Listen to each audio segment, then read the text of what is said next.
నమస్కారం.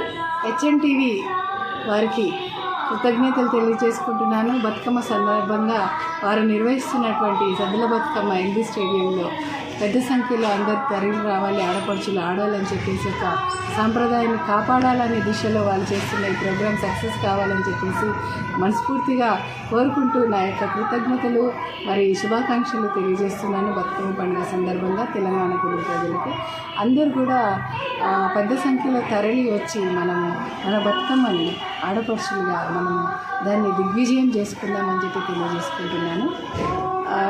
ఈ సంప్రదాయం అనేది గౌరమ్మతో కూడుకున్నది. గౌరమ్మని పూజిస్తాం మనము. తంగడి పువ్వులు, గుండు పువ్వులు అన్నీ తెచ్చి చిన్నప్పటి నుంచి ఆడుతున్నాము.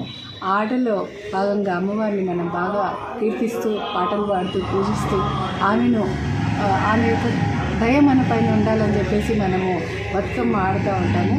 మాంగళ్యం కాపాడాలని చెప్పి గౌరమ్మని అందరము పెట్టుకుంటాము పసుపు తాడుకి.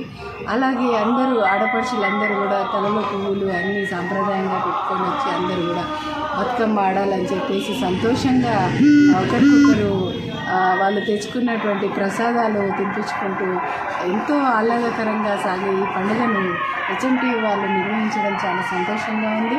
వారికి నా కృతజ్ఞతలు. మరి పెద్ద సంఖ్యలో మనందరం వెళ్ళి ఆడదాము.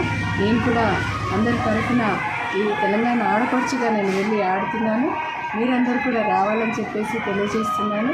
మానవ హక్కుల కార్యకర్తగా, మరి సిబిఐ అడ్వకేట్గా, మరి జాతీయ మహిళా శక్తి ప్రెసిడెంట్గా అందరు ఆడపడుచులకు నా యొక్క కృతజ్ఞతలు, శుభాకాంక్షలు. మరి అందరు తరలి రండి అని చెప్పి తెలియజేస్తున్నాను. అందరం ఆడదాము. జై తెలంగాణ, తెలుగు ప్రజలు. మరి జై హింద్, భారత్ మాతాకి జై.